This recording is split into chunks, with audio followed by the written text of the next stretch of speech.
get ready, because Saitama got another massive buff. This one, you have to record. You have to write in the books, because Saitama is doing things that, once again, are completely jaw-dropping and unbelievably delicious. Delicious! It doesn't matter what order of being you are, Saitama just doesn't give a damn, and this is new. So, if you don't know, Saitama gets more powerful innately. Whether he is walking, whether he is going grocery shopping, whether he's gonna take care of his immaculate hair, whether it's him killing a mosquito, or at least attempting to, or whether it's him simply going to the bathroom, handling business, Saitama gets stronger day by day, minute by minute, second by second. That's how it works. Even though we see him do the craziest, gnarliest things from season 1 of the anime, season 2, where the manga was in the crazy Monster Association saga, Saitama is going to be more powerful now than he was back then. And as of late, One and Murata, they have been doing a lot of added content in the One Punch Man manga specifically that is not in the web comic version. And the manga version has added content about a particular entity simply known as God.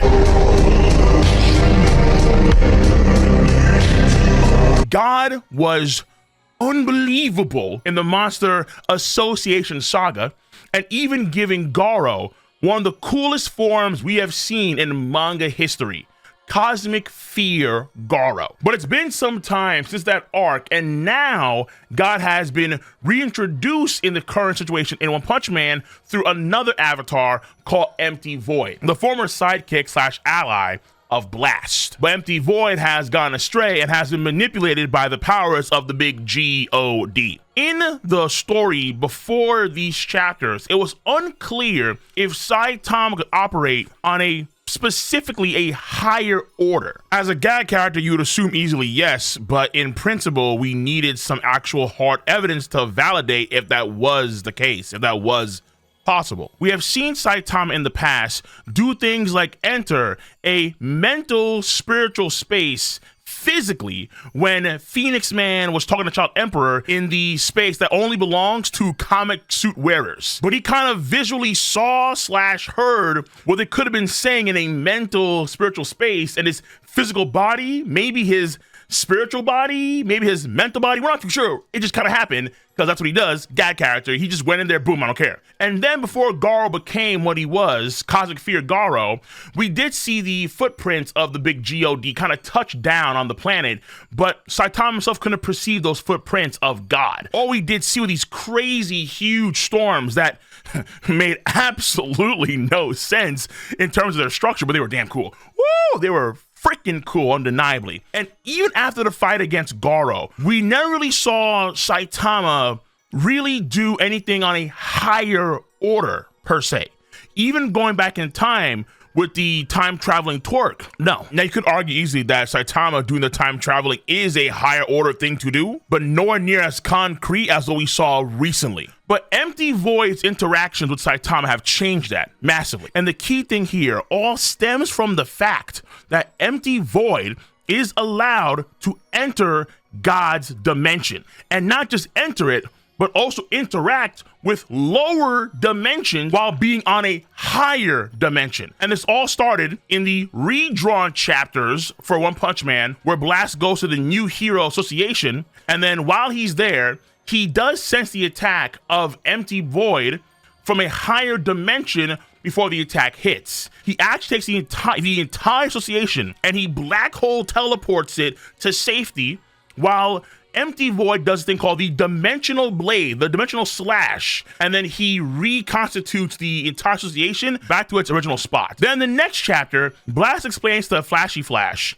that essentially the attack itself is based off of one of God's abilities, interference from a higher dimension. And interference from a higher dimension means that things like distance, energy, and size are completely ignored in this higher dimension. And the reason why ultimately Empty Void can do all this kind of stuff is because he took in the powers of Garo when they released after Saitama beat Garo from the timeline of the future, and he twerked back and he hit him. Most of the energy that came out of Garo, Empty Void consumed and repurposed for himself. But Empty Void is able to use the powers of God in a very different way, in a sort of like transcendent ninja way, compared to Garo, but also Empty Void is more of a devout follower of God, whereas Garo had his own darker intentions. He only dabbed up God a little bit, whereas Empty Void has committed to the big God. And one thing that we've seen before that he can do is actually go into the higher dimension at will through, let's say, some sort of jutsu, and in doing so, he's able to actually see parallel worlds, branching timelines of every possibility from that moment. It's like a sea of bubbles and foam all around him. Almost like what Yuha Bach is allegedly supposed to be able to see, he actually is able to see it all around him from a higher dimension. And this is outside of the bounds of the causality of the universe. And Empty Void is able to see the possibility, and he's able to attack from a higher dimension. Again, interference from God, hence the dimensional slash. And the ability is extremely impressive, but all he's really doing is taking his swords that exist now on a higher plane of existence, and he's bringing them down into a lower plane of existence. And again, recall in the process, ignoring distance, size, even energy. And his swords that are normally, let's say, yay big, are now transdimensionally massive and can cleave through so much of the landscape. And because Empty Void has a better understanding of God's powers than Garo did, because Garo didn't fully accept God's powers, of course, but Empty Void has, Empty Void's utilization arguably is superior than even Garo's utilization, in theory, in principle, because the main thing going for Garo was, of course, his martial arts skill that was now being swooped up by God's powers, but also his ability to copy other people bar for bar, even copy their techniques, which he used on top of the nuclear fission and the gravity control and the portal creation and so on and so forth. All that to say is that at the end of the damn day, whether it was trans-dimensional, fourth dimensional, fifth dimensional blades, or whatever the hell, Saitama, click. All he does, click. He just grabs the swords that now exist on a higher plane of existence, and not only does he grab both strikes that ignore space and size and distance and so on, oh man, but then he literally yeets Empty Void down from a higher plane of existence into the lower plane of existence where he's at.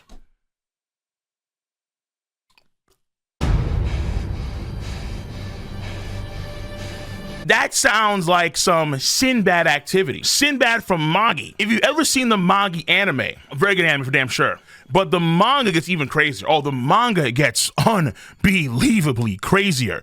And Sinbad, coming in the story, is deemed as one of the most powerful characters in all of anime and manga ever. He actually might be up there with, like, honest to God, the Living Tribunal. And one of the things that Sinbad can do is that Sinbad has the power at that point in time in the story to actually rearrange, change the order of the gods. So whatever dimensional order a god is in, let's say second, third, fourth, fifth, whatever it is, or whatever status they are in within that dimension, Sinbad can change, rearrange the order of the gods themselves. That's how busted Sinbad gets at some point in the story. Saitama was able to take Empty Void, who was in a higher dimension, and just pull him down like it was whatever. He was able to negate, bypass, ignore the ignoring functionalities of the fourth, fifth, whatever dimension, God's dimension, that are supposed to themselves ignore distance and time and space. And get down here. And the craziest part, but probably the least surprising part, is that Saitama does this casually. And then he even says, as of the latest chapter, oh, I need a new kitchen knife, but this could be a bit too big.